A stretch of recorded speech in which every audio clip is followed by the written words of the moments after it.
Changing demographics in advanced countries have had an impact on investment patterns. Joining me today to discuss the implications for the global economy is Paul Hodges, Chairman for International Econ.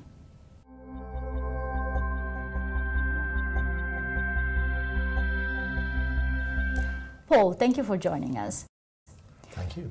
What type of implication have on the global economy the changing patterns in demographics all over the world?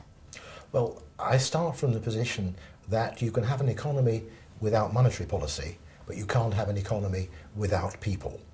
And consumption is around 60 to 70% of the economy in most developed countries. And so when you get really major change in demographics, so for example, after the war, you got this baby boom coming through. First of all, what happens, you get an awful lot of demand from a lot of babies and you get very little supply because you're in a post-war world. So you get massive inflation. Then these babies grow up, they get themselves jobs, so they create constant demand and they also help to improve supply. So you now move into a disinflationary world. Now, because of the miracle of life expectancy increasing by 20 or 30 years, we have for the first time in history a generation of people, the baby boomers, who are over the age of 55, who are a replacement economy. Therefore, we are now moving into a world of deflation in most parts of the world, where essentially we've got the supply from the past and a very reduced demand. So that has all three of those normals, that if you talk about three different normals of my lifetime, those three normals have really major impact on investment strategies. It seems that this pattern you're describing has been already experienced in one area in the world, specifically in Japan. What can we learn from the Japanese experience? Well, I think we can learn that, as Shirakawa, the previous governor of the Bank of Japan, said, this is something where Japan has been ahead of us. What we need to unlearn is the idea that this is all about a lost decade and that somehow it's all very bad. If the central banks and if policymakers want to increase growth, there's only one strategy they can adopt, which is to kill everybody over 55. Because all the data shows, government data and marketing data, shows that it's people up to the age of 55 who have the great demand because they are having children, because they're doing better in their jobs, and so on. When you get over 55, you're not having kids anymore, and you're moving into retirement.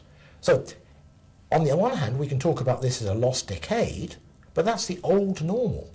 I would much rather we looked at a new normal, which said, look, we have people now alive for an extra 30 years. Why are we not celebrating this and coming up with new products and new services in order to meet their needs? Why are we still focused on teenagers when we have no teenagers worth talking about? If we stay in Asia, we find a country, China, that has a staggering number of population and obviously is a very good place for you to test the demography theories. What's your take on China in this sense? China, of course, is an extreme example of this because they got very worried post-Mao about supply. People, the Club of Rome had come out in '74 with this, or we're all running out of everything.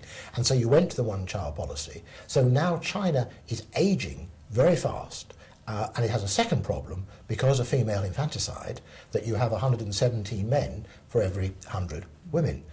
So you've got some great imbalances there, which, to their credit, the new leadership in China is really starting to tackle. But unfortunately, it should have been tackled 10 or 12 years ago by the previous leadership. Why has the much heralded Great Rotation failed to materialize? Because there's no demand. I'm sorry, but there's a fundamental mistake that's going on in the central banks at the moment, which is that monetary policy can change the world. Friedman was actually wrong. Friedman was doing his work in the 60s when the baby boom was at its height. He naturally assumed, of course, that this was normal. But it wasn't. There was a 50% increase in the number of babies. So he confused cause and effect. There was a vast increase in demand. There was no real increase in supply because the US economy was having to move from making tanks to making refrigerators. So you got inflation. It's cause and effect. Now, there's no excuse today. And the real reason why I believe this is happening is that the politicians do not want to have a debate with the electorate about the need to increase the pension age. Why do we have a lower pension age today than we did 100 years ago when the pension was first introduced, when life expectancy was 50 rather than 70?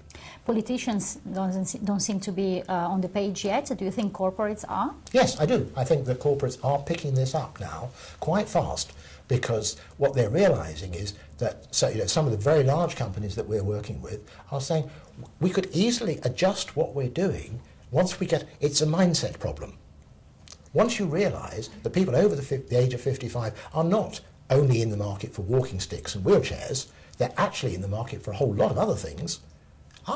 Now we have a brand new market which is growing at 3 to 4% a year. What's wrong with that? Thank you very much for joining us today. Thank you very much, Giada.